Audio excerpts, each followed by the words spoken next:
একজন মানুষ আমাকে মন প্রাণ দিয়ে ভালোবাসছিল। তো কালকে এক ভাই আমাকে কমেন্ট করছে যে সুজন ভাই, আপনি কি কেউকে ভালোবাসছিলেন? আপনি কি কেউ ভালোবাসছিল? আপনার কি কারোর সাথে রিলেশন ছিল? তো অ্যাক্সিডেন্ট হওয়ার আগে একজন মানুষ আমাকে মন প্রাণ দিয়ে ভালোবাসছিল, আমাকে অনেক ভালোবাসছিল। একটি মেয়ে, সে আমাকে বুঝাইতো যে সে আমাকে ছাড়া কোনো কিছু বুঝে না, সে আমাকে ছাড়া কোনো কিছু জানে না। কিন্তু আফসোস, অ্যাক্সিডেন্ট হওয়ার পরের দিনই সে আমাকে ভুলে গেছে। সে বলেছিল যে কোনোদিনই আমাকে ছেড়ে যাবে না, কিন্তু অ্যাক্সিডেন্ট হওয়ার পরেই সে আমাকে ছেড়ে চলে গেছে। তো আলহামদুলিল্লাহ, আমি এখন যাকে বিয়ে করছি সে আমাকে অনেক কেয়ার করে এবং কি অনেক ভালোবাসে।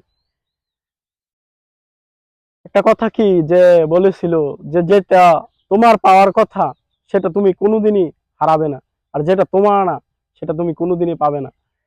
তা আলহামদুলিল্লাহ, এখন আমাকে যে বিয়ে করছে সে আমাকে অনেক কেয়ার করে, অনেক অনেক ভালোবাসে, অনেক খোঁজ খবর নেয়। যে নিশ্চয় আল্লাহ তোমার জন্য ভালো কিছু রেখেছে। সত্যি সে ভালোটা আমি পেয়েছি, কিন্তু আমি যাকে ভালোবাসছিলাম, যে সেও আমাকে ভালোবাসছিল, সে যখন আমাকে ছেড়ে চলে গেছে তখন আমার কাছে অনেক অনেক অনেক খারাপ লাগছে এবং কি অনেক কষ্ট লাগছে। এরকম মানুষের মানুষের জীবনে হয়, কারণ প্রেম ভালোবাসা মানুষের জীবনে আসে, সবার জীবনে আসে, আমার জীবনে এসেছিল। কিন্তু অ্যাক্সিডেন্ট হওয়ার আগে, অ্যাক্সিডেন্ট হওয়ার পরে আসে নাই।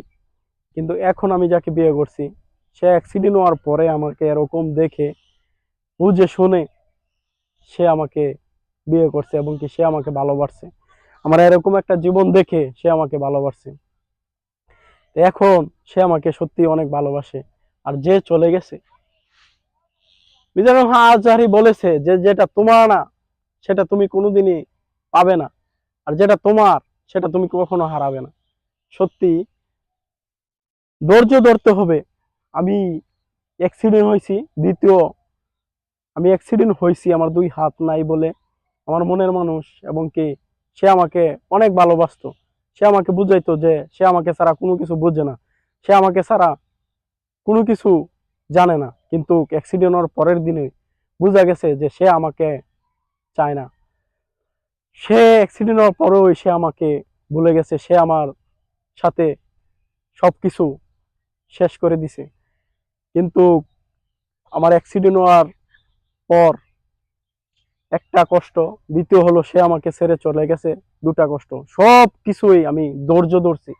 আমি জানি যে আল্লাহ আমাকে নিশ্চয় ভালো কিছু দিবে, কারণ জীবন যিনি দিয়েছে তিনি কিছু না কিছু ভেবে রেখেছে। তো নিশ্চয় আল্লাহ, আলহামদুলিল্লাহ, উত্তম কিছু পাইছি আমি এবং কি উত্তম কিছু আল্লাহ আমাকে দিয়েছে।